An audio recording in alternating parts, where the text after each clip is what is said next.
my daughter, returned home in tears after being invited to a Christmas gathering at her grandparents' place. She was visibly upset and handed me a wrapped gift in silence. "Mom, look at this. Why do I have to endure this?" she said. I was at a loss for words. Upon opening the package, I realized it was inappropriate for a child. Alarmed, I immediately reported the incident to the police, leading to the exposure and subsequent upheaval caused by the gift giver's actions. This incident stirred significant family drama, and the person responsible faced severe consequences. At 45, and with a younger husband working in the same company, I embarked on a new career path at my 34 after a derogatory comment from a previous employer. My current workplace prizes ability over age or gender, and my husband, then my supervisor, showed me great support. We quickly married and now have a 4th-grade daughter, a gentle soul who loves to read and shows kindness to all. My relationship with my husband's sister, however, is strained. Despite my good relations with my in-laws, she disapproves of me for being older than my husband and mocks our quick marriage. Her derogatory comments about my age and the physical changes from pregnancy were hurtful, yet I tried to remain unaffected for my peace of mind. Her attitude changed only when she had a quick wedding and moved away, reducing our interactions and sparing me from her taunts. This shift allowed me to focus on welcoming our daughter into the world, despite the challenges of childbirth. The birth of our daughter, although difficult, marked a joyful milestone in our lives, free from the negativity that once clouded our happiness. Gaining strength from my husband's unwavering support and encouraging words was pivotal during the birth of our daughter. When she first cried in the delivery room, his gratitude and recognition of my effort moved us both to tears of joy. However, 5 months after our daughter's arrival, my sister-in-law gave birth to a boy and resumed her visits to our home, each trip taking an hour. Her purpose seemed to be to draw unfavorable comparisons between our children and to make disparaging remarks about my age, affecting my daughter negatively. According to her, visible in the supposed wrinkles on my daughter's face compared to the smooth skin of her child. Amidst adjusting to the demands of new parenthood, I found myself astounded by her audacity.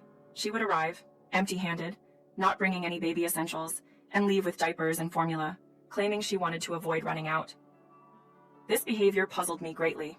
It was as if her primary motive for visiting was to belittle me, and then take supplies as though it were her right. Eventually, her visits ceased, thanks to her husband's job requiring them to move to a different state. This brought a brief period of tranquility, until our daughter began elementary school, and discovered her cousin was also enrolled. Despite our strain of familial relationship, our daughter and her cousin developed a warm friendship. She, being older, kind, and sincere, looked after him. He became quite popular among his peers. By the 3rd grade, they were in the same class, and my daughter received recognition for a summer project reading Reflection, which was even published in the local newspaper. This achievement became a topic of conversation among family and relatives, especially during a visit to my in-laws. On this occasion, many relatives gathered, possibly because of my daughter's accolade. However, my sister-in-law seemed unsettled by our family receiving attention. She complained it was unfair, claiming the celebrated book was meant for her son, despite the truth that the children had exchanged books by mutual agreement. After reading both options, they decided together on which book report to write, showing a collaborative spirit that my nephew appreciated. This incident highlighted the children's ability to share and support each other, contrasting sharply with the adults' conflicts and misunderstandings. My nephew had a preference for the book my daughter read first, and graciously, she allowed him to choose it. When I shared this story, my sister-in-law wrongfully accused me of composing the award-winning Reflection for my daughter, perhaps recalling that I enjoyed writing novels during my college days, a fact she likely learned from my husband. Unbeknownst to me, she was also maliciously spreading rumors at the school, insinuating that I had used personal connections with the competition judges to unfairly advantage my daughter's submission. The spread of these baseless accusations deeply saddened my daughter, to the extent that she lost interest in her once beloved pastime of reading. The spread of these baseless accusations deeply saddened my daughter, to the extent that she lost interest in her once beloved pastime of reading. This was the final straw for me. I couldn't bear to see her so disheartened, not only because of the false allegations directed at me, but also seeing she became a victim of cruel gossip. Before taking any action, I confided in my husband, detailing for the first time the extent of his sister's unkindness towards me since our marriage. This included her taking clothes intended for our daughter, rationalizing those infants couldn't discern gender-specific attire, and making derogatory remarks about my appearance during pregnancy, comparing me to a sumo wrestler. Outraged by his sister's behavior, my husband agreed it was time to involve his parents, insisting on personally conveying the situation. Together with his parents, he confronted my sister-in-law at her home.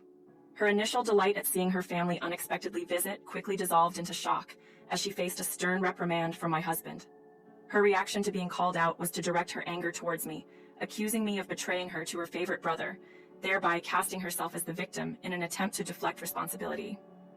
Initially, I answered her phone calls, mistaking them for attempts at reconciliation, only to realize she was merely venting her frustrations. Eventually, I set her number to go directly to voicemail, effectively ignoring her attempts to contact me. The calls ceased after a few 2 weeks, which I initially attributed to her losing interest. However, I later learned that wasn't the reason. In December, a children's Christmas party was organized at my in-laws, a first for them, which piqued my curiosity about the timing. Nevertheless, my daughter was thrilled to be invited, reminiscing about the joyous Christmas celebration she experienced in kindergarten and hoping for a similar event at her elementary school, which unfortunately didn't organize such festivities due to their policy on religious events. I often ponder the need for strict adherence to religious traditions, when Christmas itself has blossomed into a universally cherished holiday, distinct in its celebration across the globe. This thought crosses my mind, especially since I've noticed some parents are quite particular about maintaining their religious connotations. Last 2 years, deciding to embrace the festive spirit in our way, my daughter and I chose to celebrate Christmas cozily at home. She particularly enjoyed the gift exchange, a highlight of our celebration. This year, an invitation from my in-laws suggested a modest budget of $11 for a gift exchange at their Christmas party. My daughter and I embarked on a little adventure to a vast shopping mall nearby, searching for the perfect present. She eventually settled on one of her cherished picture books, eager to share its story and the joy it brought her with someone else during the party. On the day of the event, with the present in hand, she set off to my in-laws' place, which was just a short bus ride away from our home. After letting my mother-in-law know of her impending arrival, she kindly offered to pick her up from the bus stop. A call from her later assured me of my daughter's safe arrival, allowing me to momentarily put my worries to rest. However, peace was short-lived. Merely 50 minutes later, the unexpected sound of the front door opening on a weekday caught me off guard. My husband was at work, and I was home, working remotely during my daughter's winter break. The sight that greeted me was heart-wrenching. My daughter, sitting by the entrance, in tears. She handed me a gift-wrapped bag, her expression suggesting that the contents would explain everything. Inside, I found a newspaper with her reading reflection torn to pieces, accompanied by a menacing card written in red ink, warning us about becoming too arrogant or else risk ending up like the mutilated stuffed animal also inside the bag, which was disfigured and stained with red ink to mimic blood. This disturbing display was far from a harmless prank. My daughter revealed that this unsettling gift was the work of my sister-in-law, a revelation that stunned me. The party was intended to be a joyous, child-centric event, with an agreement among the adults to abstain from preparing gifts personally. Yet, despite not accompanying my daughter to the party, I was taken aback to learn of my sister-in-law's presence and her heinous act towards my daughter. Had my mother-in-law been aware of her daughter's attendance, she surely would have informed me, as she had always insisted, that we notify her of any issues caused by her daughter. This breach of understanding left me dismayed, underscoring a deliberate attempt to harm us unbeknownst to my mother-in-law. After my daughter came home upset, I reminded her to tell her grandmother about what happened. However, before she could, my aunt intervened, stating she hadn't called for her and that only children linked to missionary schools were welcome. My daughter, puzzled, asked what a missionary school was, leaving me struggling for words. Recently, a relative had been accepted into a missionary school, sparking much discussion within the family. My sister-in-law's son attended a missionary kindergarten, and we'd heard tales of relatives unaware they were connected to such schools until enrollment. Our choice was different. We opted for a local kindergarten and public elementary school for our daughter.